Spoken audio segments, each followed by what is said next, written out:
రైతు తన జామ పండ్ల తోటలో నివసించేవాడు. తోట దగ్గర ఒక పావురం కూడా ఉండేది. ఆ పావురానికి పిల్లలు పుట్టబోతున్నాయి కాబట్టి వర్షాలు వచ్చేలోగా ఒక మంచి నివాసం కోసం వెతుకుతుండేది. కాని ఈసారి వర్షాలు ఊహించని విధంగా త్వరగా మొదలయ్యాయి. రైతు కూడా వర్షం వల్ల తన ఇల్లు పూర్తిగా సిద్ధం చేసుకోలేకపోయాడు. అప్పుడు ఆ పావురం రైతు దగ్గరకు వచ్చి సహాయం కోరింది. కాని రైతు ఇల్లు కూడా పావురాన్ని రక్షించలేని స్థితిలో ఉంది. అందుకే రైతు, పావురం కలిసి వర్షంలోనే ఒక సురక్షిత స్థలం కోసం వెతకసాగారు.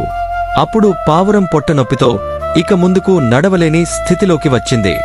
అప్పుడే కిసాన్ కంటికి ఒక ఇల్లు పడింది. వెంటనే పావురాన్ని అక్కడికి తీసుకెళ్లాడు.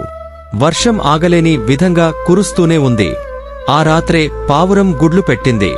కొన్ని రోజుల్లో ఆ గుడ్ల నుండి పిట్టలు బయటికి వచ్చాయి. ఇంకా ఇలాంటి ఏఐ వీడియోల కోసం ఈ వీడియోని లైక్ చేసి మా ఛానల్ని సబ్స్క్రైబ్ చేసుకోండి.